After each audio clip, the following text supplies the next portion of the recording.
Ja, vielen Dank, Eugen, für die sehr freundliche Begrüßung meiner Person. Solche Betreibungen nicht zu sehr unterreden.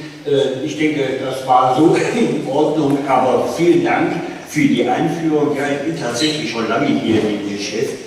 Und eine solche Situation, wie wir sie im Moment in der Großregion, aber auch darüber hinaus haben, muss ich sagen, habe ich, glaube ich, noch nicht erlebt. Das Thema Transformation, früher nannte man das Strukturwandel, beherrscht uns, und das ist ja aus allen Reden deutlich geworden, beherrscht die Großregion ja schon seit Beginn.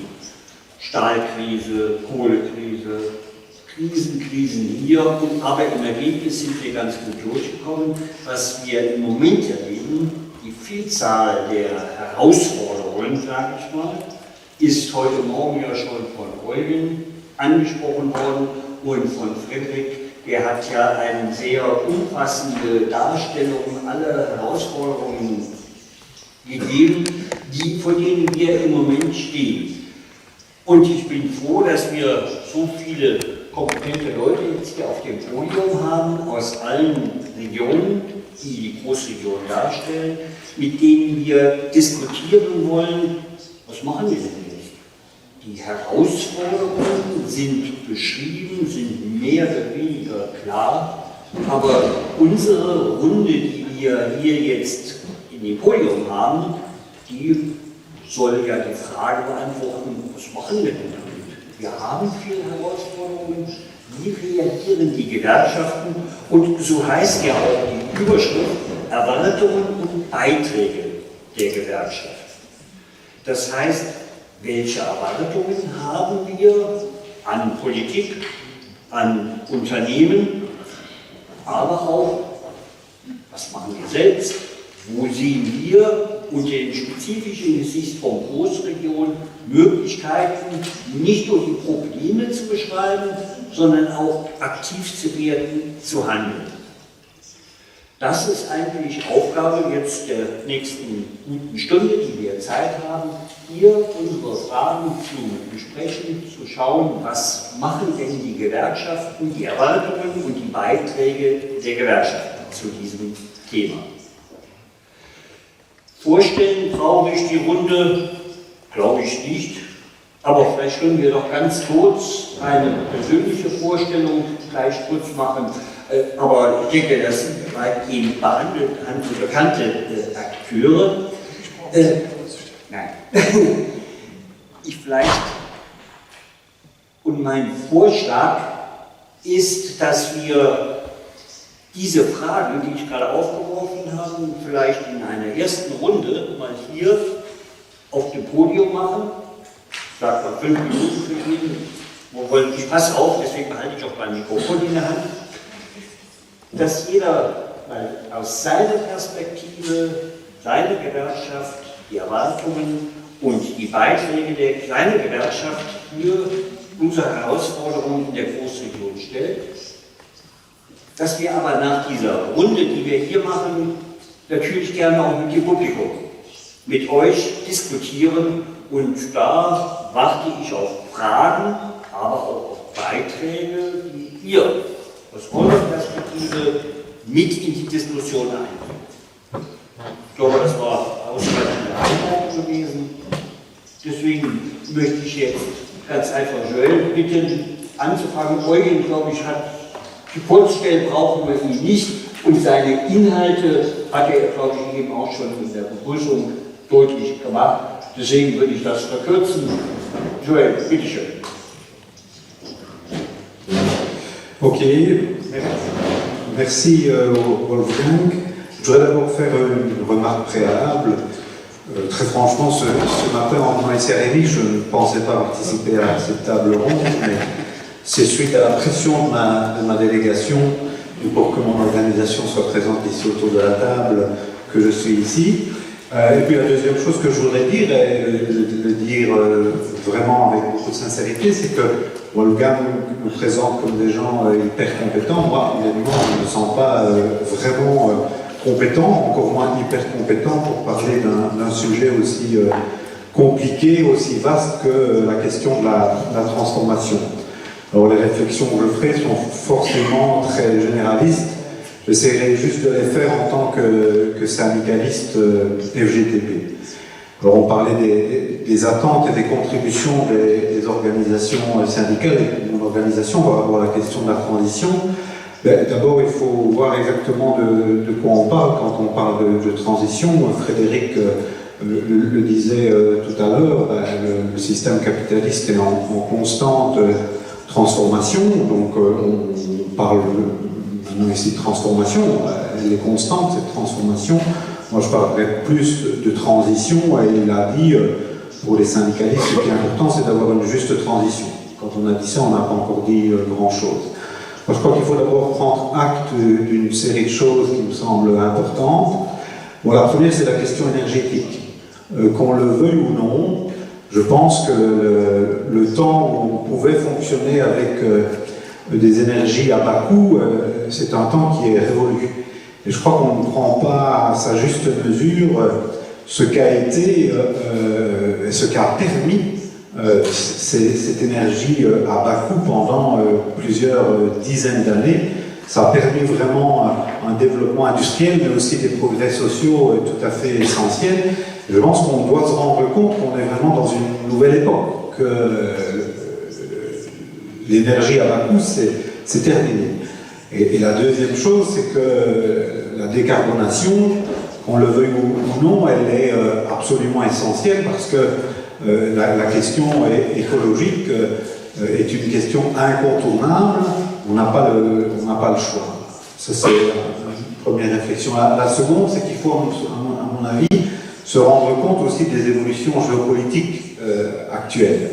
Se rendre compte que le monde dans lequel on a vécu est un monde qui est en train de changer au niveau des rapports de force au niveau global.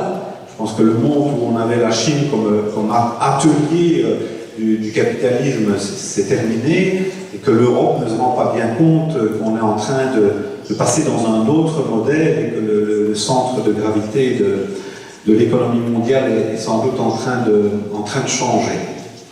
Ça, c'est un petit peu les deux premières réflexions que je voudrais faire. Alors, la place des syndicats dans cette transformation. Eugen a dit que le processus de transformation ne pourrait pas se faire sans les salariés. Ben, moi j'espère qu'il ne se fera pas sans les salariés, qu'on pourra effectivement peser sur le cours des choses, mais malheureusement, moi le constat que je fais, de mon point de vue évidemment, je ne sais pas ce qui se passe ailleurs, c'est que de plus en plus, on pèse de moins en moins sur le cours des choses, et que ce processus de transformation pourrait bien se faire sans. C'est évidemment quelque chose d'inacceptable, mais on devra, me semble-t-il, se battre pour être présent là-dessus. Dire à ce niveau-là, moi c'est toujours quelque chose qui m'interpelle quand on met en avant la problématique de la cogestion. Moi, je sais que c'est évidemment un pilier du modèle allemand. Au niveau de la FGTB wallonne, au niveau de la Wallonie, on n'a jamais été partisan de la cogestion. Nous, on parle toujours d'un contrôle ouvrier, parce que quelque part, on considère qu'on ne doit pas co-gérer le système. Maintenant, je trouve que ce serait intéressant une fois de poursuivre vraiment la discussion, parce que si la problématique est de dire qu'on doit se battre pour revoir vraiment le statut juridique de la firme capitaliste, en imaginant des possibilités où on a une réelle parité dans les décisions, c'est sûrement quelque chose d'important. Dire aussi, ça n'a pas été évoqué, moi ça m'a un petit peu surpris. Moi j'avais compris qu'on allait surtout parler de la problématique de l'hydrogène. Problématique de l'hydrogène, on l'a un petit peu évoqué, mais quand même de manière vraiment très, très périphérique. Moi je crois que c'est un petit peu un truc tarte à la crème, la problématique de l'hydrogène. J'ai bien entendu Ursula von der Leyen parler d'une banque de l'hydrogène et d'y investir 3 000 milliards. Mais quand on examine un peu la problématique de l'hydrogène, il faut savoir que ça ne sera jamais la panacée ni une solution miracle. Il faut savoir déjà que produire de l'hydrogène est extrêmement compliqué, et que c'est extrêmement lourd en termes d'énergie qu'il faut pour produire une unité d'hydrogène. Je pense que pour produire 70 unités d'hydrogène, il faut introduire 100 en matière d'énergie. On doit faire à partir du renouvelable, évidemment, sinon ce n'est pas de l'hydrogène vert. Donc les experts les plus pointus disent que même si on investit beaucoup dans l'hydrogène d'ici 2030, ça représentera tout au plus 2% de la production énergétique. Donc l'hydrogène ne peut être qu'un élément d'un ensemble. Et alors, je terminerai en disant que moi je pense que la transformation en tant que syndicaliste, on doit la voir comme vraiment un changement de modèle, vraiment changer de modèle et réintroduire dans le modèle des choses qu'on a toujours défendues mais qui n'existent plus beaucoup. C'est d'une part le rôle de la puissance publique, de l'État et des régulations. Donc moi je pense qu'une transformation, une transition juste passera nécessairement par une planification écologique. J'utilise le terme de planification écologique, parce que je pense que si on laisse la transition uniquement aux forces du marché et aux unités économiques, ça ne sera pas la transition que nous voulons. Je pense qu'il faut avoir le courage de dire qu'on doit vraiment réfléchir à la question du productivisme, et c'est difficile pour les organisations syndicales, parce que qu'on le veuille ou non, on parle de transition juste, il faut articuler le social et l'économique et l'écologique, mais dans les faits, on le sait tous, en tant que syndicaliste de terrain, c'est parfois compliqué, mais je crois qu'il y a une vraie réflexion pour voir s'il ne faut quand même pas sortir du productivisme. Et la dernière chose, évidemment, c'est la question de l'Europe sociale et de l'Europe syndicale, où, me semble-t-il, et je pensais en parler peut-être plus tard dans la journée, quand je vois ce qui se passe aujourd'hui au niveau européen, quand je vois l'urgence sociale à laquelle nous faisons face dans tous les pays, que ce soit en France, que ce soit en Belgique, et quand je vois le peu de réaction de la CES et de l'Europe syndicale, ça m'inquiète vraiment très fort. Et donc moi j'en appelle en tout cas ici pour qu'il y ait une réaction beaucoup plus forte de la CES par rapport à ce qui se passe partout en Europe. Voilà, je vous avais dit, c'était des réflexions très générales qui parlaient de la transition mais aussi de l'actualité. Enfin, voilà ce que je voulais dire en introduction.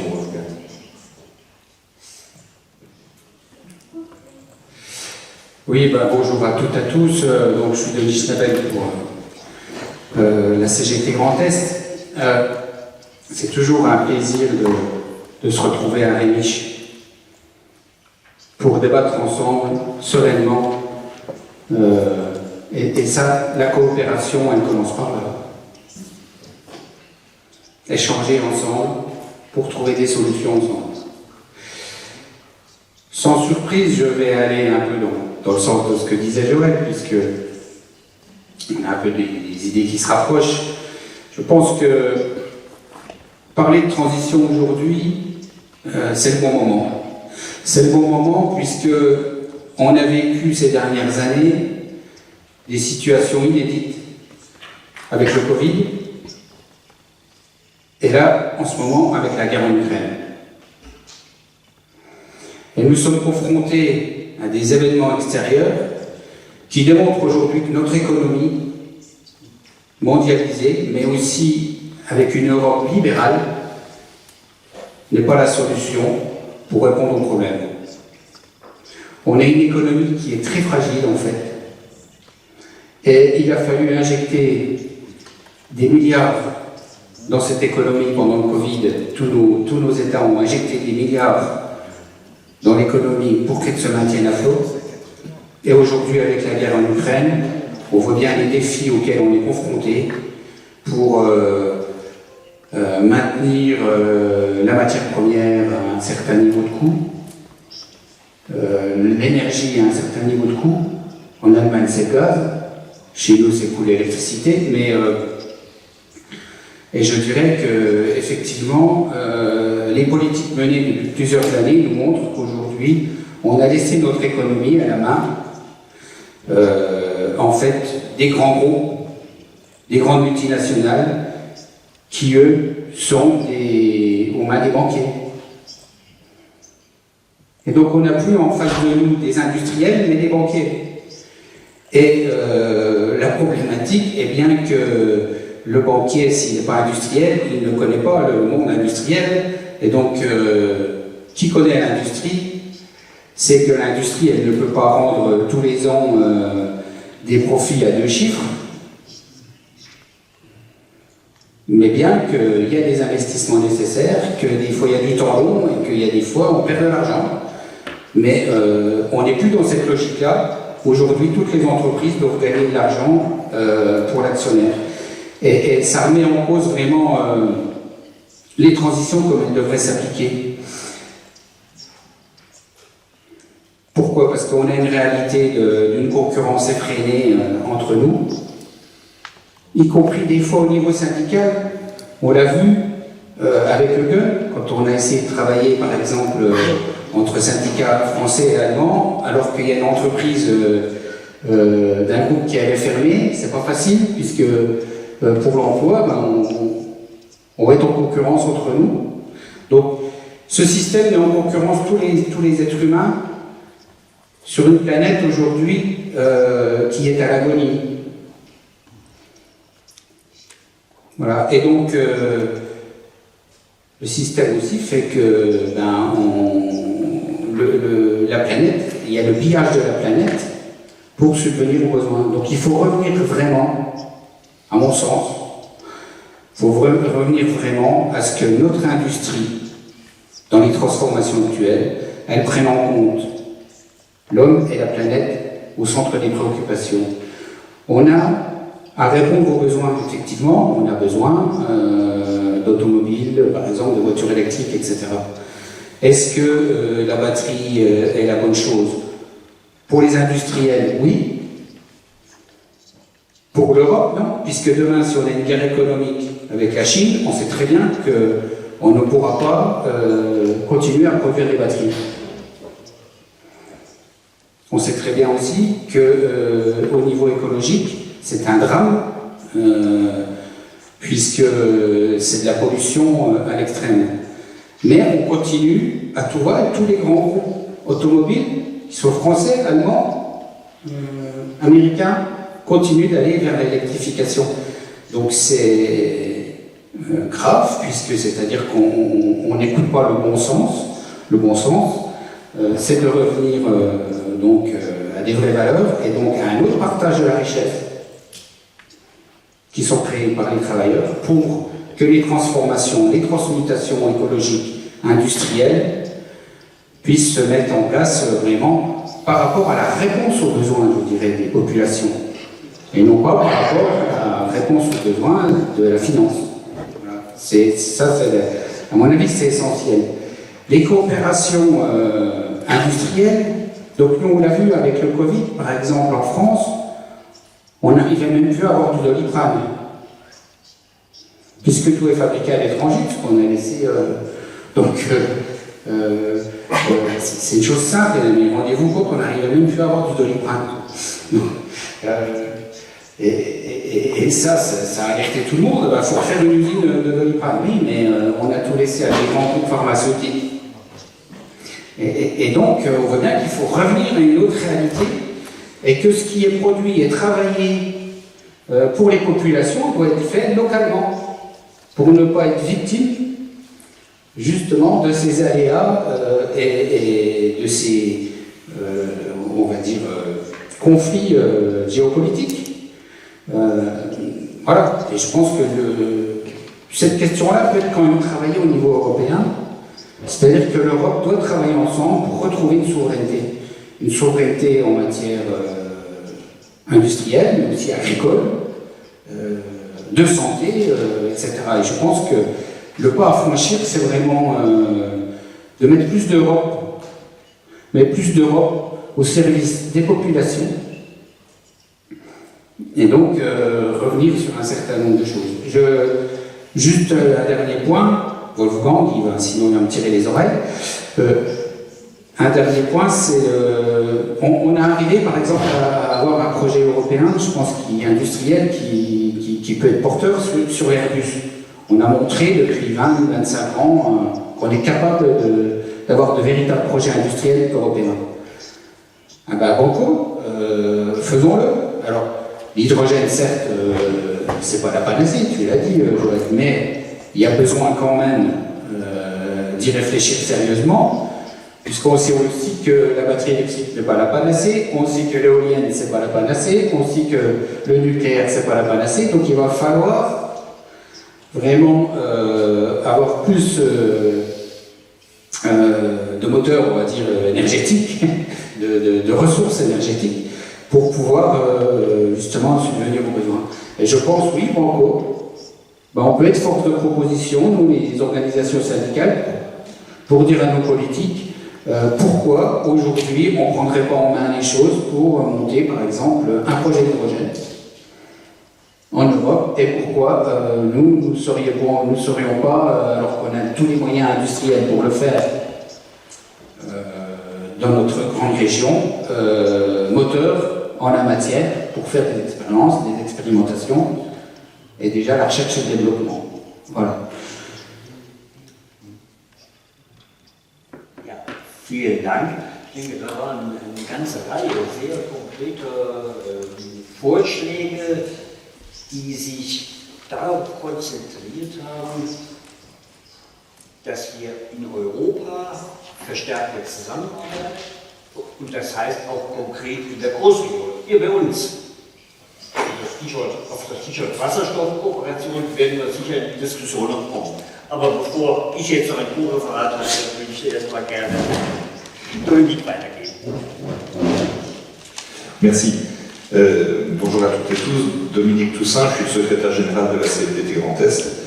Je vais commencer par la fin. Oui, on a besoin de plus de coopération au niveau de la grande région et on a besoin d'imposer le fait que les organisations syndicales sont partie prenante de cette coopération-là, ce qui n'est pas assez le cas aujourd'hui. Je vais y revenir dans un certain nombre d'exemples. En 5 minutes, l'exercice est impossible, donc je vais faire des impasses. On est dans un moment extraordinaire de transformation du travail dans tous ces aspects. Je pense pas que nos anciens aient vécu des choses aussi vertigineuses. Ça a été dit tout à l'heure, la notion même de salariat est en train de bouger. Regardez la question de l'ubérisation, je vais très vite, puisque la question c'est attentes et contributions des syndicats. Sur cette question-là, on a évidemment à continuer à nous battre pour essayer d'encadrer ce qui arrive, la présomption de salariat bien sûr, mais aussi la nécessité d'aller sur des droits à la protection sociale pour ces nouveaux travailleurs, sur des droits à la négociation collective, sur des droits à la représentation collective. Voilà. Donc ça, il y a des choses qu'on essaye de porter d'un niveau national, qu'il faut peut-être qu'on porte d'ailleurs d'un niveau international. Et là aussi, je rebondis sur la question de la coopération. Et qu'on essaye aussi de pousser localement du mieux qu'on peut. Je vais très vite, excusez-moi. Il y a toutes les transformations qu'on vit sur le contenu même et l'organisation du travail. Alors on a parlé de la digitalisation qui est évidemment, enfin le télétravail est la partie émergée de l'AFBR et c'est un élément très important. Qu'est-ce que les organisations syndicales essayent de faire par rapport à ça? Par exemple en France, on a eu plusieurs accords nationaux interprofessionnels qui essayaient de cadrer les pratiques autour de ces questions-là. On a régionalement, on essaye de pousser l'idée d'une conférence sociale qui a bien du mal à se mettre en place, enfin qui est installée, qui a bien du mal à produire, et où notamment il y a un travail qui est prévu autour des questions du télétravail, mais aussi du coworking, mais aussi des tiers-lieux, enfin toutes ces nouvelles organisations du travail qui font que les anciens modèles sont percutés. Nous, ce qu'on pense, c'est que le télétravail à 100% est une hérésie, parce que le travail c'est aussi du collectif, et qu'un télétravail 100% télétravaillable est aussi un travail facilement délocalisable, si vous voyez ce que je veux dire. Donc on milite pour un mix télétravail et présentiel. Je pourrais parler de la robotique dans l'industrie, on connaît ça très bien, mais j'ai pas le temps. Je pourrais parler de la domotique, où on voit bien là tout ce que la technologie va transformer, y compris dans des métiers qu'on pensait assez éloignés de ces questions-là, comme les métiers des services à la personne. Un exemple assez parlant, la question des chauffeurs-livreurs. On a aujourd'hui, dans certaines petites villes de France, ça y est, des services de livraison sans chauffeur. Ça veut dire que la technologie est là. L'acceptation sociale n'est pas encore là. Mais demain, peut-être, il n'y aura plus de chauffeurs routiers en Europe, peut-être. Technologiquement, c'est possible. Qu'est-ce qu'on fait pour anticiper ces questions-là? Et puis, évidemment, quelques mots sur les questions de décarbonation de l'activité, parce qu'il en va de la survie de l'espèce humaine, quand même. Qu'est-ce qu'une organisation syndicale fait? Par exemple, sur la filière automobile, la CFDT a bossé avec la Fondation pour la Nature et l'Homme. On a tout un panel de propositions et on passera très prochainement ce sujet au TREFOP, qui est l'instance de concertation pilotage sur la formation professionnelle en région. On a poussé des dispositifs comme Transco, qui sont des dispositifs qui permettent théoriquement que quand un employeur sait qu'il va avoir des difficultés importantes, il peut faire en sorte que ses propres salariés se forment pour occuper de nouveaux emplois sans passer par la case chômage. Il y a quelques expérimentations, mais ça ne fonctionne pas très bien parce qu'on voit que les entreprises, en France en tout cas, n'ont absolument pas envie de partager les informations stratégiques liées à leur propre situation. Donc comment collectivement on bosse pour faire bouger ces lignes-là, sans transition et pour tenir les délais, toujours sur la question de la décarbonation de l'activité. On sait qu'aujourd'hui, mondialement, 41% de la production de carbone, c'est la production d'électricité. Donc on ne s'en sortira pas sans une électricité plus décarbonée. Évidemment que l'hydrogène c'est intéressant, évidemment que l'hydrogène a des limites parce que si on produit l'hydrogène avec comme base une électricité carbonée, on n'a rien réglé. Ce qui me paraît intéressant, c'est qu'aujourd'hui il y a un projet assez significatif et transfrontalier, pas très loin d'ici, d'une usine d'hydrogène. Ce qui me paraît aussi assez intéressant, c'est qu'aujourd'hui ce projet, il se monte sans nous, sans les organisations syndicales.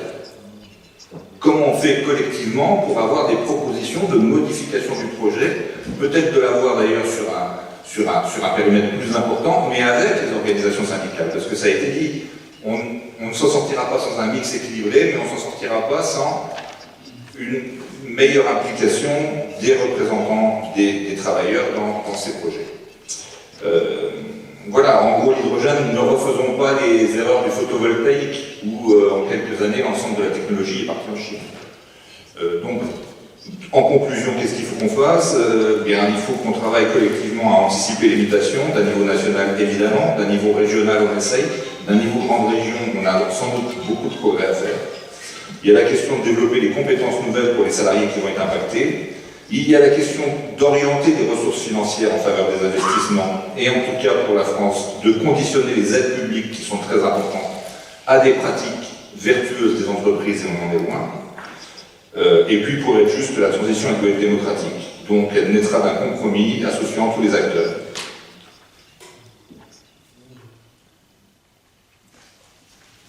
Donc, je me présente, je suis Stéphane Arrojo, je suis le responsable au sein de l'OGBL pour la politique industrielle, mais aussi pour l'emploi. Quand je parle d'emploi, c'est surtout la notion de maintenir l'emploi.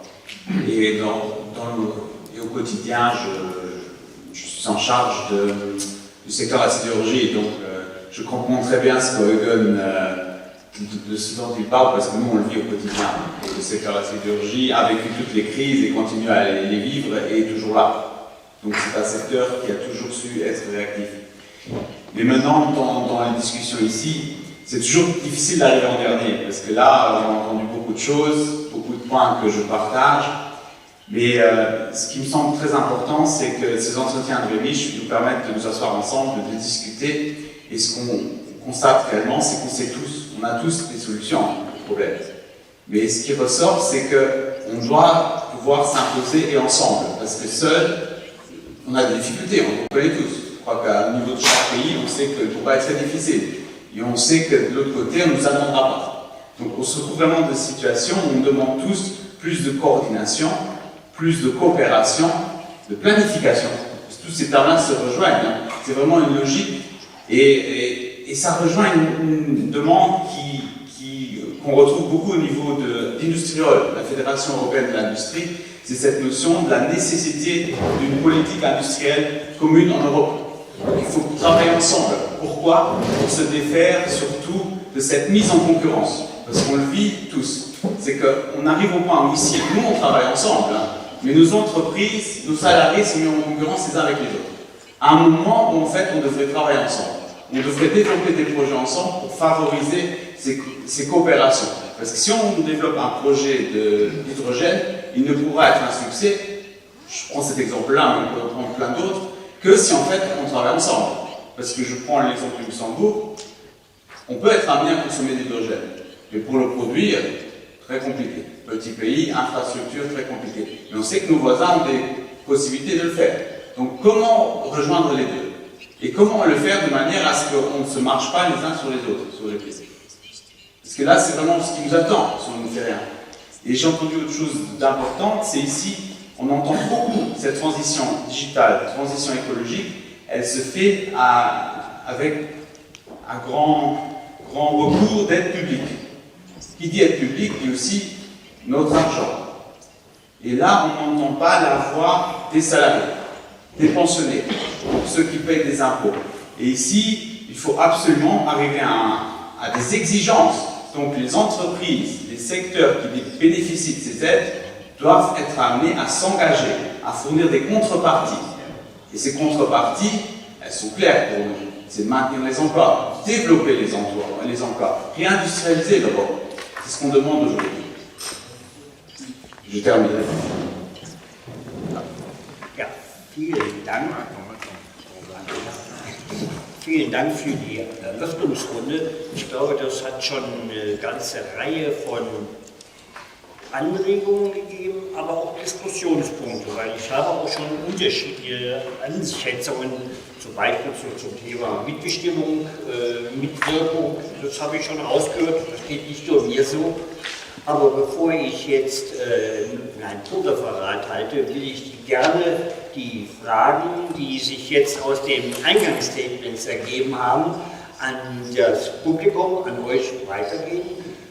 Und habt ihr konkrete Fragen an einen von uns hier oben oder möchtet ihr selber noch Beiträge dazu leisten? Dann seid ihr herzlich gebeten. Jetzt habt ihr die Gelegenheit, in der Mitte befindet sich ein Mikrofon. Das brauchen wir ja für die Übersetzung. Bitte um Wortmeldungen aus dem Publikum. Wer macht den Wortbecher? Bitte ganz kurz vorstellen, wer man ist, damit wir alles richtig einschätzen können. Vielen Dank, bitte schön. Oui, messieurs, dames, bonjour. Voilà, je me présente, je suis Daniel Bourillon, des métaux, vous m'entendez bien, des métaux 54 et de la CFDT. Moi, je voulais intervenir par rapport aux interventions de monsieur concernant la demande d'une coopération. Aujourd'hui, si on prend l'historique, en 1970, le Luxembourg, c'était un pays agricole, et si on passe aujourd'hui, 50 ans après, il y a des centaines de milliers de personnes qui viennent travailler de Belgique, d'Allemagne et de France au Luxembourg, parce qu'il y a un développement économique incomparable aux autres régions à côté. La transition pour la décarbonation, ça va globalement. Qu'est-ce que ça va être dans 10 ans? Est-ce que les gens vont pouvoir toujours prendre des véhicules? Est-ce qu'ils vont travailler de chez eux? C'est le gros problème.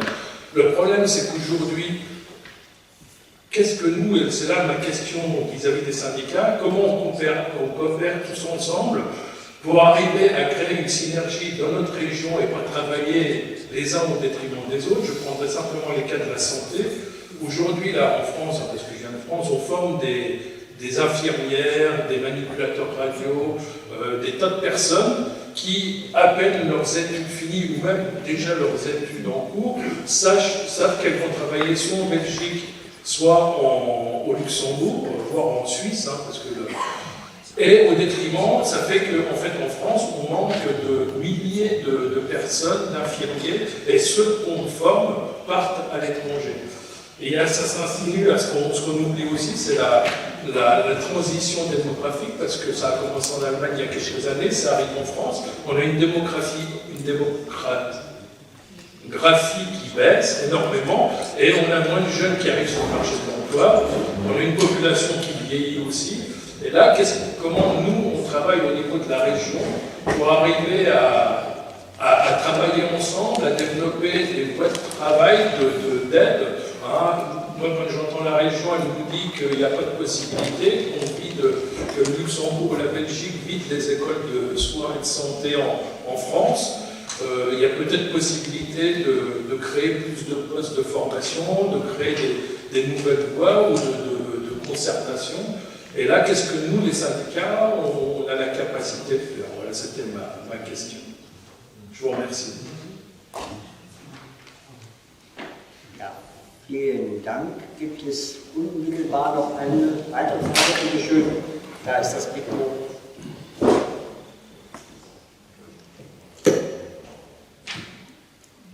Oui, bonjour, mon nom est Guy Failly. Retraité de la FGTB. Micro. Voilà. Donc Guy Failly, retraité de la FGTB. Je vais peut-être poser une question pavée dans la mare. Est-ce que nous pensons que nous sommes encore des acteurs de changement? Parce que, en fait, s'agissant de la transition écologique, je pense que nous ne sommes pas du tout perçus, nous syndicats, comme des acteurs adéquats. Ça fait 30 ans, 40 ans qu'on aurait dû se poser la question de savoir, effectivement, si l'écologie ne devrait pas prendre une place plus importante dans notre vision de la société, et comme le disait Joël tout à l'heure, dans un syndicalisme qui doit aussi se réinventer, puisque nous sommes des syndicats productivistes. C'est vraiment la question qui est au cœur de la transition écologique. Un capitalisme vert restera un capitalisme. Et donc une transition écologique qui ne serait pas, effectivement, comme tu l'as dit Frédéric tout à l'heure, juste, et donc avec effectivement des impacts sociaux mesurés, eh bien, ne va rien faire d'autre que d'amener une évolution du capitalisme qui s'en sort toujours. On vient de le voir avec la crise sanitaire l'année passée. Hein, les pharmaceutiques ont fait des bénéfices à milliards. Maintenant, ce sont les producteurs d'énergie. Est-ce que les syndicats ont encore une place dans cette transformation de la société? Moi, j'ai 3 exemples, en tout cas, qui me disent qu'on est en difficulté par rapport à cela. Le premier exemple, c'est que, de plus en plus, en Belgique notamment, je parle de la situation que je connais le mieux, les syndicats sont mis sur le côté, ou en tout cas, ne sont plus des acteurs de premier rang, notamment dans les conseils économiques, sociaux et environnementaux, puisqu'on ajoute maintenant à la discussion bipartite qui était employeur-travailleur, on ajoute des associations civiles qui finalement, vis-à-vis des gouvernements, ont presque autant de poids que les acteurs traditionnels, patronat, syndical. Deuxième élément qui me fait dire qu'on est en perte de vitesse, c'est qu'il y a eu, il y a quelques années en Belgique, une étude sur qui sont les acteurs de changement. Eh bien, les syndicats étaient en avant-dernière place, hein. Même si, socialement, on considère que les syndicats ont toujours leur utilité, sur ce qui est du changement sociétal, on est un peu comme les partis politiques, on fait un peu mieux, mais on n'est pas mieux loti. On est en queue de peloton dans l'opinion publique de comment nous sommes perçus en termes de capacité de changer la société. Et c'est peut-être aussi parce que notre mode de fonctionnement interne, et je parle de la FGTB, reste encore un mode très largement dominé par l'aspect sectoriel, et donc avec une difficulté d'avoir une vision interprofessionnelle et donc sociétale beaucoup plus large. Et enfin, dernier élément qui me pose problème, c'est que l'action syndicale en elle-même devient de plus en plus compliquée. En Belgique, en France on vit aussi des situations pareilles, on constate qu'il y a une criminalisation de l'action syndicale qui est de plus en plus importante et qui rend très difficile, et qui va rendre très difficile, les mobilisations pour des actions de style action. Action avec, je vais dire, pas simplement on chante des slogans, on fait une petite balade entre Bruxelles-Nord et Bruxelles-Sud. Les militants veulent plus que cela, mais avec toute cette judiciarisation de l'action syndicale, je pense que ça va devenir de plus en plus compliqué. Je le vois en France, je le vois en Belgique, je ne sais pas comment ça se passe dans d'autres pays, mais je pense que c'est vraiment aussi quelque chose qui doit être pris en considération dans notre réflexion sur comment, comme syndicat, on veut encore infléchir la société de demain. Merci. Ja, vielen Dank. Das waren jetzt 2 Fragen, die in die gleiche Richtung gegangen sind. Das eine war sehr konkret, was die Ausbildung betrifft, die Rolle der Gewerkschaften. Und die zweite war generell die Rolle nach der Gewerkschaften. Bevor wir jetzt in die Runde hier gehen, wie brauchen wir denn damit? Wie sieht das denn konkret aus? Noch eine weitere Beitrag. Dann werden wir mal weiter hier in der Runde gucken. Dann kommen wir in die Runde, aber jetzt machen wir erstmal. Bitte schön.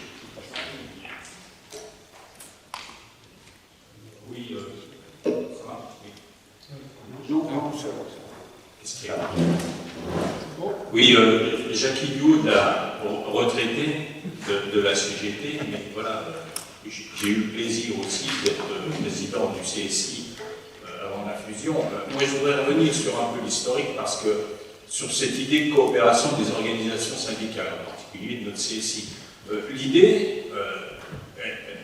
L'idée de coopérer, elle est de 1975. Je le dis tranquillement, je m'en souviens très bien, c'était l'année de mes 20 ans.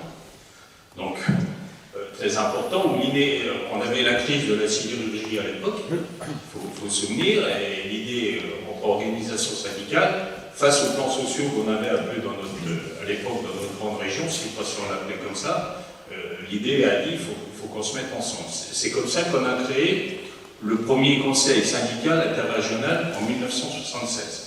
Voilà, c'est une coopération volontaire des organisations syndicales. Pour la petite histoire, il faut savoir qu'en 1976, la CGT n'a pas voulu rentrer dans ce CSI, sur la simple raison qu'on ne voulait pas accompagner à l'époque les plans sociaux. Mais alors notre CSI s'est mis en route, il y a eu quelques autres CSI qui sont créés en Europe. Mais on a été reconnu par la Confédération européenne des syndicats, le CSI, qu'en 1980. C'est-à-dire qu'aujourd'hui, les CSI ont été reconnus en 1980 et sont aujourd'hui des véritables outils de la Confédération européenne des syndicats. Ce qu'on est normalement aujourd'hui. C'est important parce que Joël, dans son intervention, disait à un moment la Confédération européenne des syndicats ne fait pas grand-chose en ce moment par rapport à la crise qu'on a, ce que je partage. Mais quand il dit ça, il faut qu'on se dise aussi que nous, aujourd'hui, si on a un outil de la Confédération européenne des syndicats, il faudrait peut-être aussi qu'on fasse quelque chose. Je le dis tranquillement, voilà, je trouve que c'est important. Le problème qu'on a, c'est que notre CSI, comme tous les autres CSI en Europe, ne sont pas reconnus en tant que coordination dans les organisations syndicales sur un territoire. On a aussi ce souci-là. Je le dis tranquillement. Je prendrai l'exemple, par exemple, c'est intervenu sur le télétravail, sur l'histoire de nombre de jours. J'ai appris, par le Républicain Lorrain, qu'on allait passer de 29 à 34 jours. Voilà, concernant la fiscalité, où 34 jours de télétravail, on serait toujours imposé dans le pays où on travaille. Mais quand à quel moment, les organisations syndicales du pays, à quel moment notre conseil syndical régional a-t-il été consulté? On n'a pas été consulté sur le sujet-là. Il y a des politiques qui discutent ensemble, donc ça doit être le ministre luxembourgeois qui allait voir le nôtre à Paris, ils ont déjeuné ensemble, ils reviennent, on passe de 29 à 34. Mais est-ce qu'on s'est posé, par exemple, la question de la fiscalité? Est-ce qu'on s'est aussi posé, par exemple, la question de ce que nous on appelle le salaire socialisé? Parce que, je veux dire, quand on parle de salaire dans le télétravail, il y a la question quand même de la protection sociale. Il y a la question de la fiscalité qui fait qu'à un moment, on est en capacité d'avoir des services publics là où on habite, d'avoir des crèches, d'avoir une poste, etc. Ces questions-là, on les prend en compte. Alors, moi j'interviens, c'est dans l'utilité de notre CSI. À quoi doit-il servir? Et quand est-ce qu'on discute ensemble des problèmes-là? On a aussi ce souci-là. On a en gros, il me semble qu'on doit avoir 2 présidiums par an.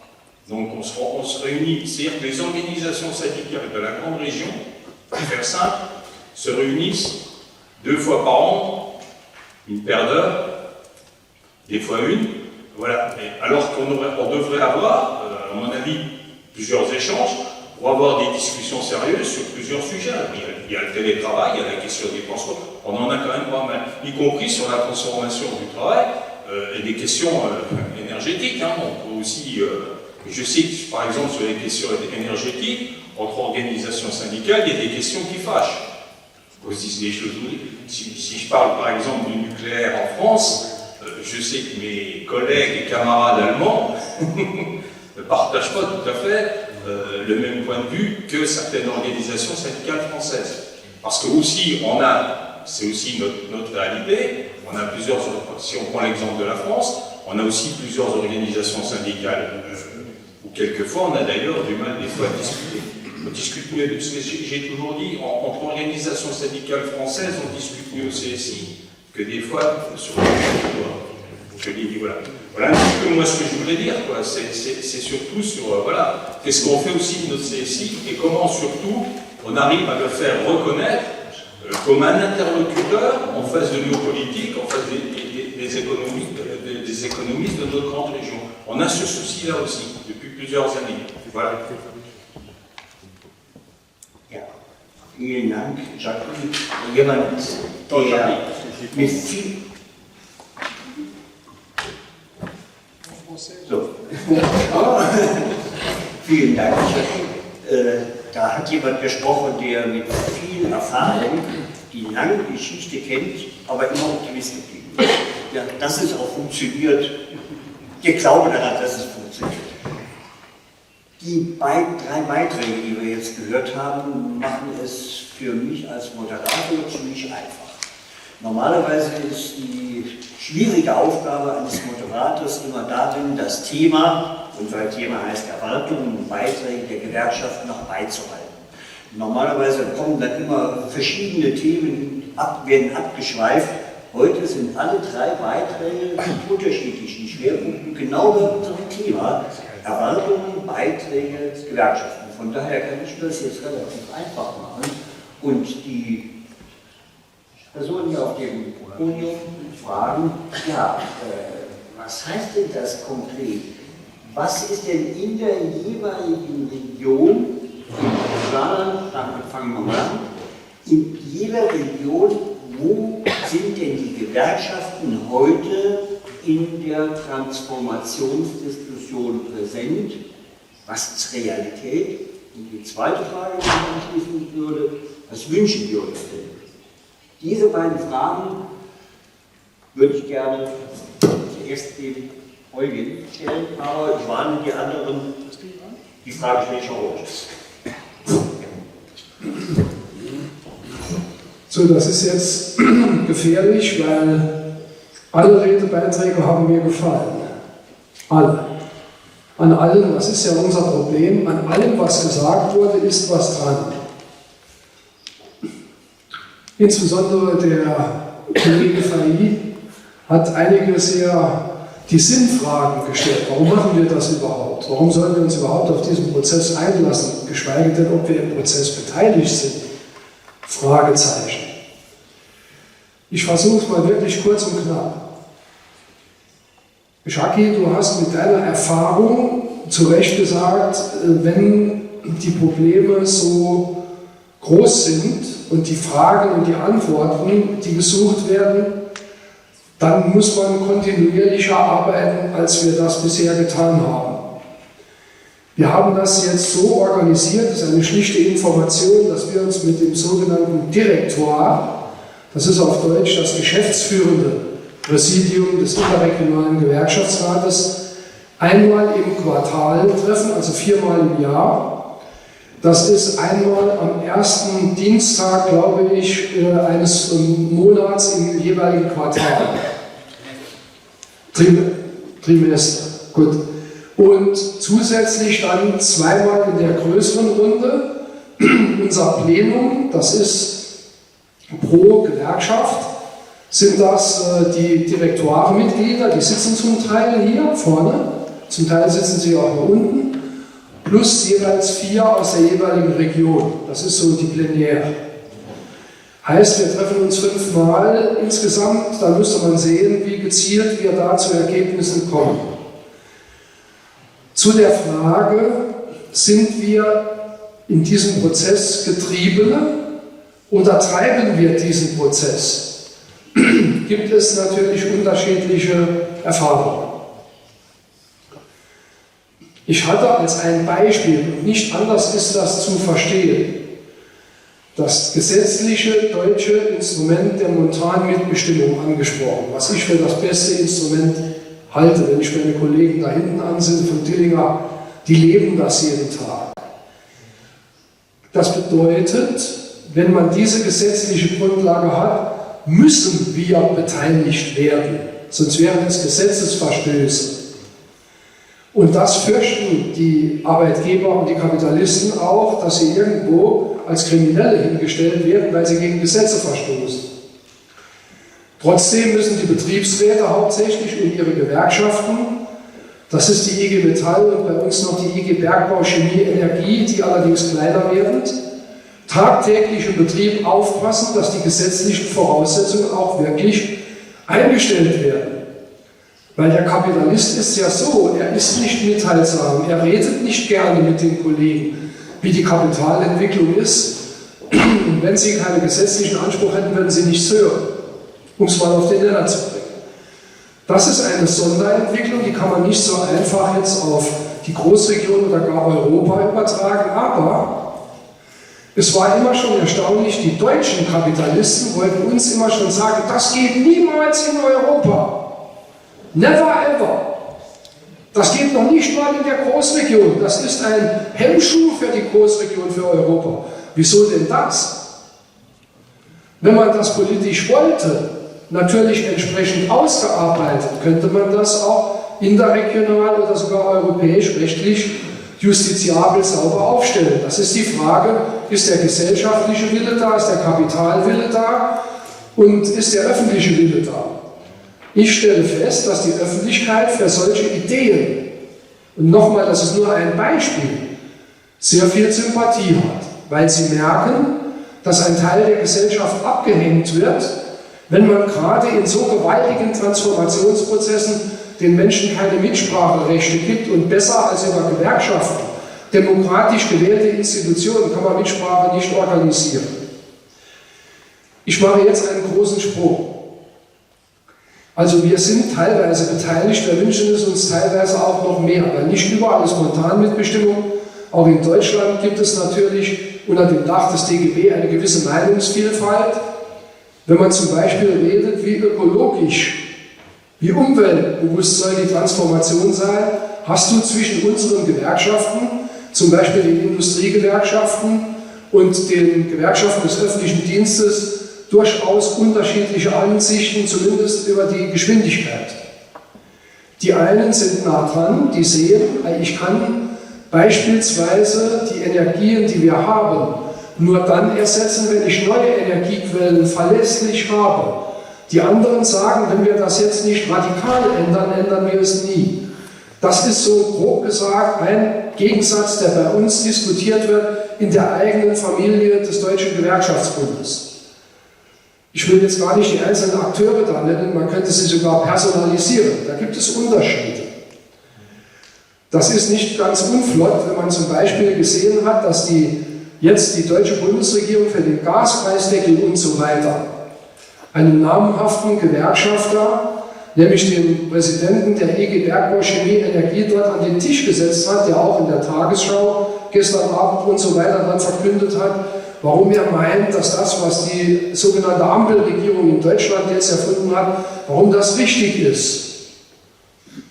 Ob das die Gewerkschaft Verdi so sieht, weiß ich nicht. Ich sage es mal ganz vorsichtig.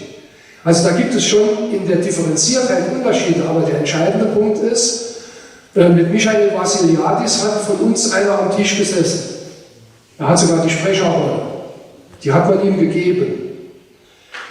Bei den anderen, ich habe das schon ein paar Mal gehört, ich glaube, der Jackie, du hast das auch gesagt, da fahren die Luxemburger nach Paris, weil sie auch gut Französisch können, machen ein Mittagessen, haben eine Lösung gefunden zwischen Frankreich und Luxemburg. Das habe ich schon mehrfach gehört, unter anderem von einem namhaften Vertreter von Arcelor. Der hat mir gesagt, wir kennen ihn, Rainer Schwiegerath, wir haben mit ihm mal öfter zu tun. Der hat mir mal gesagt, wenn ihr wollt, dass ihr Deutsche und Gewerkschaften überhaupt im Geschäft bleiben, dann müsst ihr euch bewegen. Bewegen meint er immer Löhne runter. Ist klar, das ist seine Interpretation. Was heißt bewegen? Ich nenne den Namen jetzt bewusst nicht. Alle Luxemburger kennen den. Jeder. So, und ich habe dann mit unserer Politik gesprochen und habe gesagt, wie sieht denn das aus? Sind wir da aus dem Geschäft raus? Spielen wir keine Rolle mehr? Immerhin, dann werde ich ja Deutscher. Dann bin ich ja nicht mehr Saarfranzose, dann bin ich Bundesrepublik Deutschland. Nein, nein, macht dir keine Sorgen, wir sind da auch und was weiß ich. Wir haben ein Büro in Paris. Ja, was machen die im Büro in Paris? Das wird das nächste sein, dass ich den mal besuche. Das ist ein Franzose, der das jetzt macht. Der ist von Republik Orange, Zahnarzt aus Klein-Blittersdorf, den meine Freundin Anke da zum Bürochef gemacht hat. Ich traue ihm durchaus zu, dass er ein ganz ordentlicher Kerl ist. Auch er war Deputé in der Assemblée Nationale. Aber wir werden mal sehen, wieso hat er eigentlich mich als Gewerkschafter noch nicht eingeladen? Er kennt mich doch. Das ist eine simple Frage. Immer die Frage, wo ist unser Status? Aber was können wir selbst bringen? Ich bin überzeugt, wir müssen diese Großregion leben. Diese Großregion ist groß. Die ist schon verdammt groß als europäische Region. 11 Millionen Einwohner, 5 Teilregionen, 4 Nationalitäten und so weiter. Das kennt ihr alles. So, jetzt sage ich mal Wasserstoffprojekt. Da hast du recht, Joel, das ist nicht alles. Da gibt es noch wesentlich mehr. Richtig ist aber, was ich jetzt gehört habe, Dominik, da hätte ich gerne noch eine Antwort. Du hast gesagt, Wasserstoffprojekt, da spielen ja keine Rolle. Das würde mich konkret interessieren, wo. Weil da werde ich spielen, nicht wegen dir, sondern wegen denen, die das machen. Natürlich müssen wir dort eine Rolle spielen. Das geht gar nicht anders. Ich sehe die Kollegen da, wir machen das mit der, ich schlage es nochmal jetzt auf Stahl, wir können es auch auf Automobil und so weiter machen. Wenn wir dort investieren, und da wird viel Geld investiert, beispielsweise aus der Dillinger, also aus der Kasse des Unternehmens, das kommt nicht nur Staatsgeld. Wenn ich es richtig im Kopf habe, ist da eine Summe von 900 Millionen Euro im Raum. Die schwirrte da einmal rum bei einer der Vorstellungen. Der Rainer Schwiegerrat weiß es genauer wie ich, aber die ist bei mir hängen geblieben. Also aus der Unternehmenskasse, aus dem Geld unserer Kollegen und Kolleginnen. Dann wollen wir natürlich mitsprechen mit unserer momentanen Mitbestimmung. Das lassen wir nicht irgendjemand machen. Wenn dann unser Chef dorthin reist und macht das Projekt Hydrogen, muss er sich vorher mit uns abgestimmt haben. Er muss. Das ist keine freiwillige Sache. Und das wird er auch tun. Ich habe da gar keine Angst. Zweite Geschichte, Gesundheit. Ich weiß nicht, wer Gesundheit genannt hat. Wir hatten die Grenzen dicht gemacht. Das war das Idiotischste, was ich bisher erlebt habe. Es gibt ein Virus und wir machen Grenzbalken runter. Ich erspare, da könnte ich mich jetzt alleine schon wieder drüber verlieren. Was aber rauskam, ist, dass wir in der Großregion bei der Gesundheit kaum, ich sage nicht gar nicht, aber kaum, ganz wenig nur zusammenarbeiten. Wieso denn das? Das war mir in der Dramatik gar nicht klar. Bis hin zu der Frage, was ist denn mit der freien Arztwahl? Wieso kann ich, wenn ich es will, mich nicht einfach in Vorpark ins Krankenhaus begeben, weil die vielleicht einen Spezialist haben? So, jetzt wäre die Frage, wir haben Vorschläge vom Wirtschafts- und Sozialausschuss, die sind wirklich gut an der Baustelle. Das ist der Wallone Henri de Waal. Ich weiß nicht, ob du den kennst, den wahrscheinlich, Henri. Der macht Vorschläge über Gesundheitssektoren und so weiter. Warum setzen wir das denn nicht politisch einfach um? So, und das Letzte ist das Thema Bildung umfassend, Weiterbildung, Ausbildung und. Die Deutschen hatten plötzlich die Idee, wir machen grenzüberschreitende Ausbildung. Warum? Sie wollten die jungen Französinnen und Franzosen, weil wir hatten Bedarf, unser Holm hat hier aus Frankreich. In Lothringen haben die nicht genug Arbeitsplätze. Was ist das für ein Denken? Das ist hegemonial. Ich habe damals gesagt, wie schaffen wir denn junge Saarländerinnen und Saarländer nach Lothringen in die umgekehrte Richtung? Reden Sie doch kein dummes Zeug, Herr Roth, das ist ja gar nicht gewünscht. Also wieso ist das nicht gewünscht? Wenn ich eine Transformation mache, geht die doch nur in alle Richtungen, nicht nur in eine. Das kann doch, da brauche ich ja nicht eine Universität besucht zu haben und das zu begreifen. So, und dort sehe ich uns im Spiel. Der Georges, wie heißt er, der luxemburgische Arbeitsminister, Georges Engel, hat vor kurzem hier gesagt, das habe ich noch nie gehört, wir preisen eine grenzüberschreitende Agentur für Ausfahrt und Weiterbildung. Grenzüberschreitend, wo auch immer, gemeinsam finanzieren.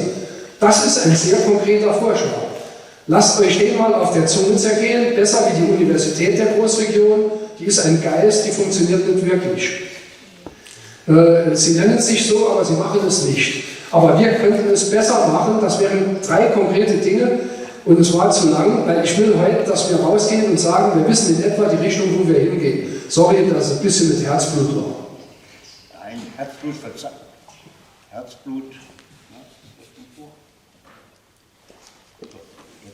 Herzblut verzeiht immer. Das merkt man bei dir.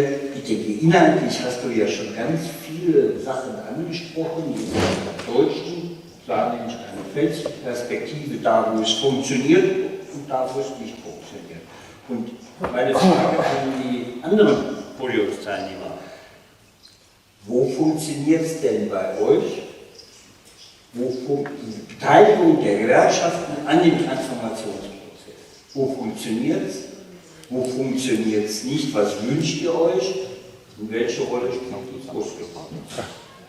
Wer möchte als nächstes? Es bietet sich an, die Reihenfolge einzuhalten, aber wir können auch nicht. Non, mais juste sur ce que dit Eugen, alors c'est vrai que c'est court 1 heure. Hein. Moi je pense que sur la cogestion au niveau français, nous c'est pas notre logique au niveau de la CGT, puisque on est quand même une vieille organisation qui a plus de 100 ans, et vraiment une organisation qui est basée sur la transformation sociale, comme tu l'as dit.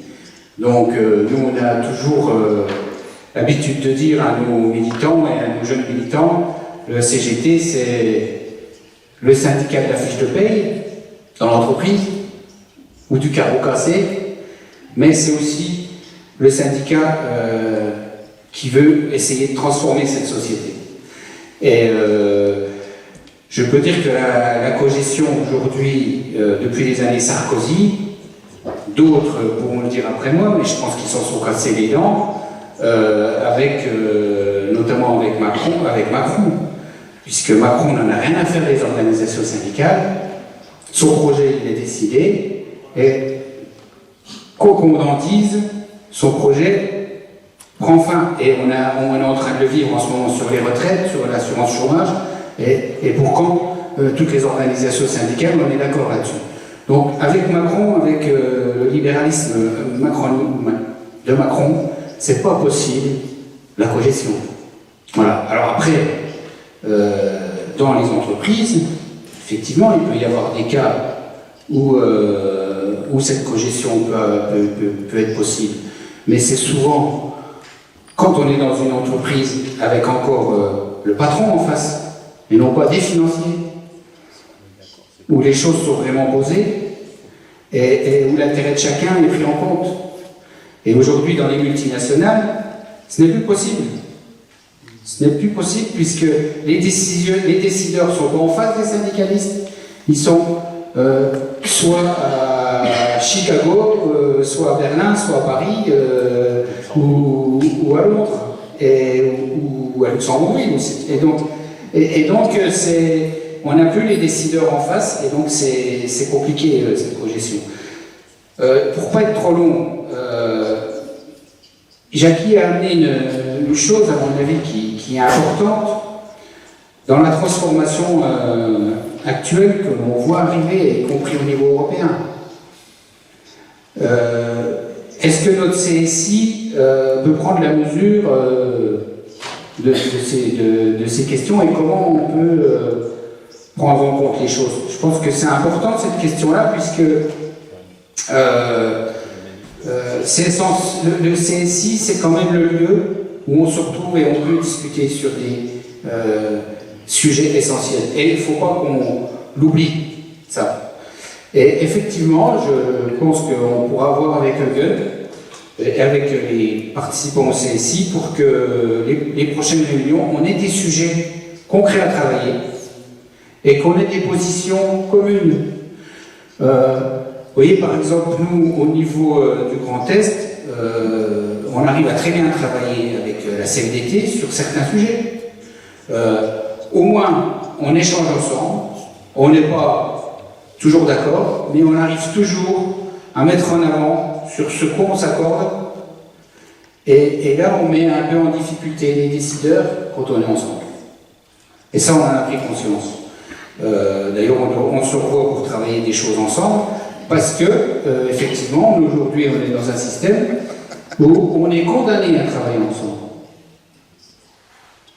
Parce que tu l'as dit, Guy, le syndicalisme s'est affaibli, l'individualisme a pris le pas, mais moi je pense qu'effectivement ce n'est pas inéluctable et que l'action collective, l'activité collective est la seule vraie voie pour qu'on puisse s'en sortir tous ensemble.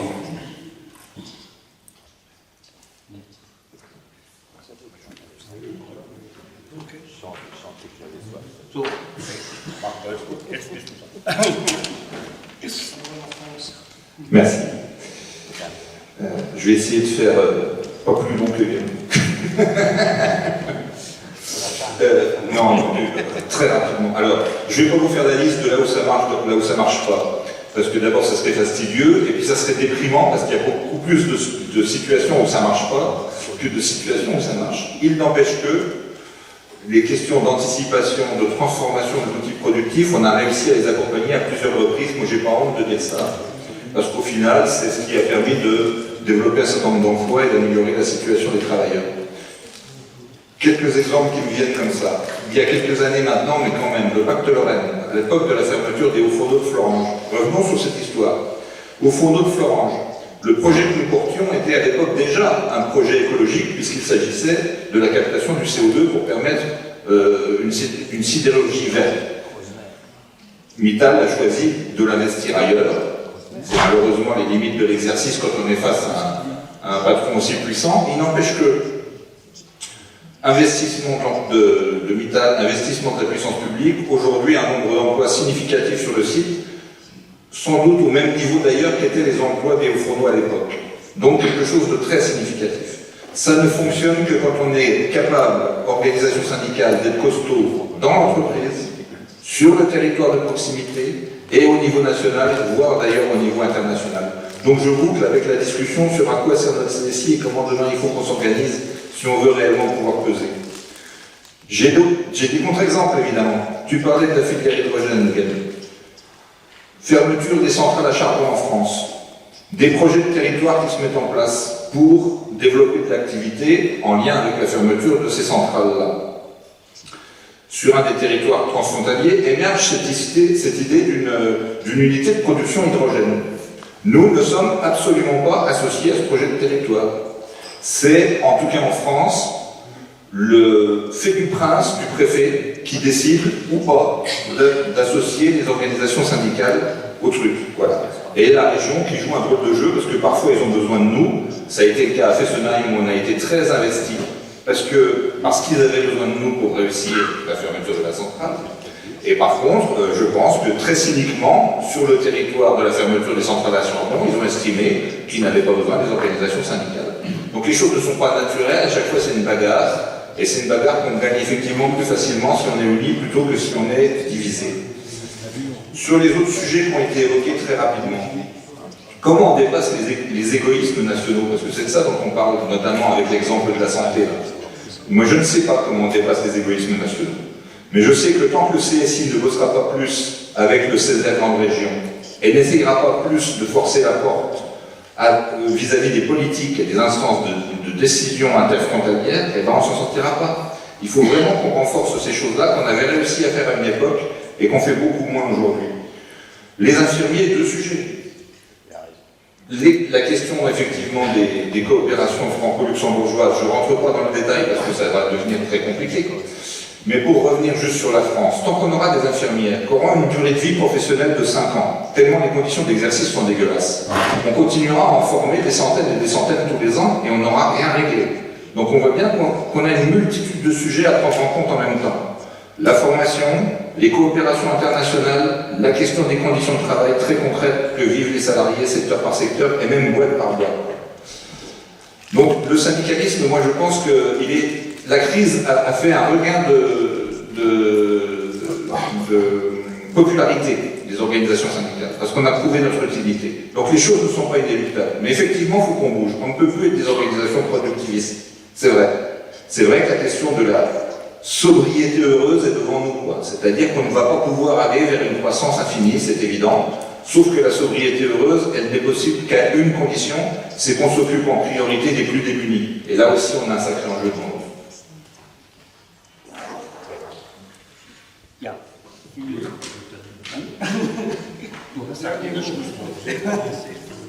Nein. Martin Stefano, jetzt. Ich sage mal was. Stefano, und dann hat er Schlusswort. Je vais revenir sur quelque chose qui a été dit qui me tient à cœur, c'est le rôle du syndicat dans la société. Et surtout le constat qu'on est abaissé. Donc on met aussi plein d'associations dans les pattes pour essayer de diminuer notre représentativité au niveau national. Ça, c'est des phénomènes qu'on voit à tous les niveaux. Il est évident qu'au Luxembourg, on a des organes, des instances de codécision, de participation pour gérer la sécurité sociale, mais aussi au niveau sectoriel des entreprises. Mais on constate aussi que c'est des éléments qui sont constamment remis en question de l'autre côté. De l'autre côté, on sait très bien qui c'est les employeurs. Pourquoi? Parce qu'ils voient qu'on est cette fois de la résistance. Ceux qui voient les choses différemment, qui ne mettent pas le capital devant tout, mais qui mettent les salariés en priorité. Mais ça m'évite que quand même on constate que notre combat vaut la peine. C'est vrai qu'on est victime de notre succès, et les gens l'oublient. Donc les acquis qu'ils ont, ils oublient très vite d'où ils viennent et comment ils ont été... on a dû se battre pour les obtenir, et surtout nos prédécesseurs. Mais il n'empêche qu'on doit continuer à se battre pour les maintenir, mais aussi pour en obtenir d'autres, le progrès. Et c'est là la réponse. C'est on doit pouvoir diffuser le message de progrès qui passe auprès des gens. Et là, c'est vrai qu'on doit remettre certaines choses en question, mais toujours en gardant à l'esprit que la priorité reste les salariés, leurs familles, les retraités, donc nos gens. Et ça, c'est un message universel, c'est pas compliqué. Et je crois que ça a été dit aussi ici, les gens ont bien constaté que pendant la crise, on a amené des réponses. Le chômage partiel, les aides auprès des salariés, c'est des choses qui viennent de nos côtés. Oh, ils sont aussi abusés par certains, on le sait très bien. Mais on a toujours été la source des réponses. Et on continue à avoir des réponses. On sait très bien comment dompter cette digitalisation, cette décarbonisation sauvage voulue par d'autres. Et c'est là, dans cette orientation-là, qu'on doit continuer à travailler. On n'a pas d'autre choix non plus, il faut le dire. Mais ce sont des choses qui, pour nous, je crois que nous facilitent les choses, parce qu'au moins on sait pourquoi on se bat et pour qui on se bat. Et c'est pas pour le capital, et ça, à ce niveau-là, il n'y a pas de doute. Mais aujourd'hui, ici, c'est vraiment intéressant d'entendre ces choses-là, mais de voir aussi comment on a cité l'exemple des infirmières ou du personnel de soins qui est utilisé. Ils viennent travailler au Luxembourg pour différentes raisons. C'est parce qu'il y a un besoin, c'est parce qu'il y a des conditions de travail qui ont été mises en place et des conditions de rémunération aussi par un combat syndical et qui rendent les choses attractives en comparaison d'autres pays où parfois ce n'est pas le cas. Où les gens, il ne faut pas dire que les gens des soins en France viennent au Luxembourg que pour une question d'argent, parce que beaucoup quittent la France, ne quittent pas la France, quittent leur métier tout simplement par rapport au métier lui-même, qui n'est pas assez valorisé. Parce que je me doute bien que beaucoup de gens ne font pas des centaines de kilomètres par plaisir, et simplement pour de l'argent. Ça va beaucoup plus loin. Mais je peux retourner le problème à l'envers, et je peux dire aussi que la notion de formation, c'est quelque chose qui est très importante.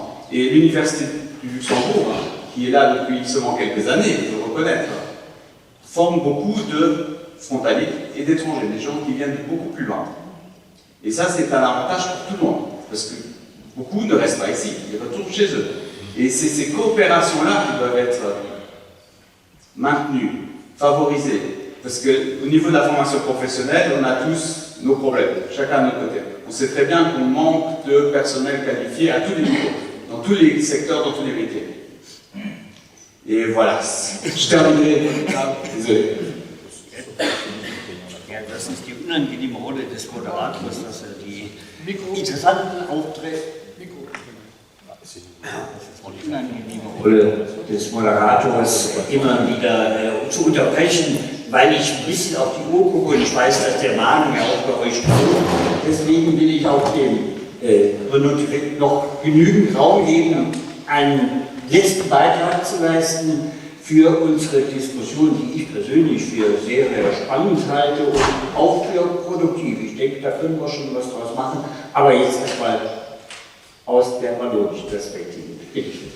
Mais écoute Wolfgang, voilà, j'espère qu'on a passionné, je n'en sais rien. Voilà.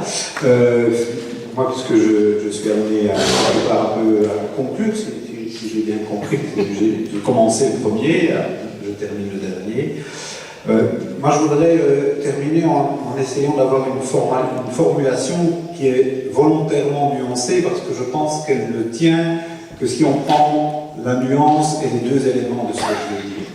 Moi, j'ai été assez interpellé et surpris, et à la fois pas vraiment, par les questions qui ont été posées par la salle, qui toutes les trois, quelque part, étaient extrêmement critiques, et quelque part mettaient un peu en évidence les limites de ce qu'on est capable de faire.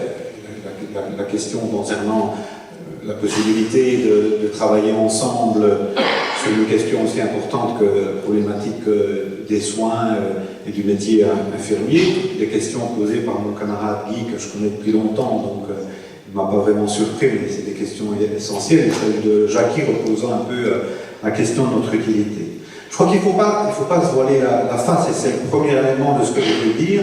Je pense qu'on est confronté quand même à des défis extrêmement lourds, et qu'il y a des questions essentielles, voire existentielles, qui traversent un peu toutes nos organisations, au-delà de leurs nuances, de leurs différences de sensibilité. On sent que c'est de plus en plus difficile de peser sur le cours des choses dans un capitalisme qui n'est plus national, qui est international, alors que nous, on est encore souvent sur des logiques nationales, régionales, territoriales. On sent que c'est de plus en plus difficile de prendre en compte la dimension écologique. On sent qu'il y a une tension dans toutes nos organisations entre l'élément sectoriel, professionnel et le rôle interprofessionnel, le rôle qu'on doit jouer en tant que mouvement social. On a tous les mêmes difficultés de savoir comment on articule nos combats traditionnels, revendications sur la problématique salaire, conditions de travail, avec des éléments qui sont portés par des nouveaux acteurs du changement, pour reprendre l'expression de Guy. Donc tout ça est vrai, je crois qu'il ne faut pas l'éluder. Il ne faut pas faire semblant qu'il y a pas de problème. Mais en même temps, je ne voudrais pas, moi, ici, avoir un discours qui soit un discours revenant à désespérer Billancourt, pour utiliser une expression bien connue. Je pense que nos organisations syndicales, ensemble et séparément, restent des éléments de contre-pouvoir essentiels, pratiquement les seuls, même sur certaines choses, c'est qu'on fait encore des tas de choses extrêmement pertinentes, notamment sur le terrain des entreprises, le terrain des secteurs, en défendant au jour le jour, concrètement, les intérêts des salariés. Donc ça, moi, je voudrais quand même vraiment insister là-dessus pour qu'on n'ait pas une vision négative des choses. Et il y a des choses qui marchent, par exemple, là, Wolfgang disait, mais est-ce qu'on est associé quelque part à la transition, en tout cas au niveau wallon, peut-être un peu moins au niveau fédéral, par le biais d'organismes de concertation, eh bien, on peut peser sur, par exemple, voilà, le plan de relance de Wallonie, où on a infléchi de façon relativement forte les grandes lignes qui vont être opérationnalisées dans les prochaines années. Donc, oui, on reste des acteurs, des acteurs importants. Et au niveau vraiment de la grande région, et pour terminer là-dessus, moi je pense qu'il y a effectivement des choses qu'on peut et qu'on doit faire ensemble. On a cité la problématique des soins de santé, avec des projets de coopération transfrontalière. Je pense qu'on a notre mot à dire là-dedans et qu'on pourrait être sans doute beaucoup plus présent. On pourrait parler des questions de mobilité aussi, qui m'apparaissent essentielles, questions de formation, ça a été abordé par Dominique, donc on a des choses à faire, et sur des choses peut-être un peu plus transversaux, je pense qu'on a des choses à dire. Ça n'a pas été évoqué par exemple aujourd'hui, mais je pense qu'on est tous confrontés à ça. Dominique a parlé que la transition devrait être démocratique. Je pense qu'un des sujets sur lesquels on peut dire des choses ensemble aussi à l'heure d'aujourd'hui, c'est toute la question de l'avenir de la démocratie, de la montée de l'extrême droite, où, me semble-t-il, on porte des valeurs et une approche qui est quelque part universelle et où ensemble on pourrait exprimer une série de choses. En n'oubliant pas que, je terminerai vraiment là-dessus, qu'on n'est pas uniquement des lobbies, des éléments de concertation, mais qu'on est avant tout, pour moi en tout cas, un syndicat, c'est un contre-pouvoir, et un contre-pouvoir, c'est aussi et avant tout la création de rapports de force. Donc je pense qu'on doit vraiment consacrer toute notre énergie à créer et à recréer des rapports de force, et il y en a certains qui peuvent se faire de ces rapports de force au niveau de la grande région. Encore faut-il vraiment le vouloir tous et tous ensemble. Voilà. Ja, vielen Dank.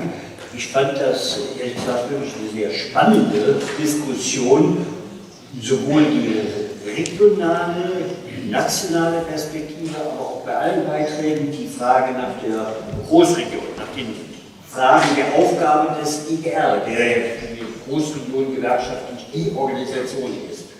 Das ist, glaube ich, eine sehr spannende Sache, dass das nicht nur von Erfolg zu Erfolg eilt, das weiß leider wohl jeder, aber dass es auch Erfolge gibt. Und deshalb diese Erfolge, Stefan hatte eben nochmal ausdrücklich darauf hingewiesen, auch bewusst uns darauf konzentrieren und nicht nur die Probleme sehen. Die Probleme müssen wir auch sehen, ganz klar. Aber wir müssen auch die Erfolge sehen, die wir erreicht haben. Und eine Menge an Aufgaben für den IGR sind, glaube ich, jetzt deutlich geworden. Da haben wir noch einiges zu tun, aber bevor ich jetzt anfange zu erklären, was das alles heißt, wünsche ich erstmal einen guten Appetit und lade zur Mittagspause ein. Wir haben ja nachher nochmal Gelegenheit, über das Thema dann aus europäischer Perspektive zu diskutieren. Und interregional ist ja schon ein Teil auch europäisch. Ich bin gespannt auf die Diskussion heute Mittag, aber jetzt erstmal herzlichen Dank an die Podiumsteilnehmer hier oben und herzlichen Dank an euch und guten Appetit. Bis daher um 14 Uhr sehen wir uns wieder.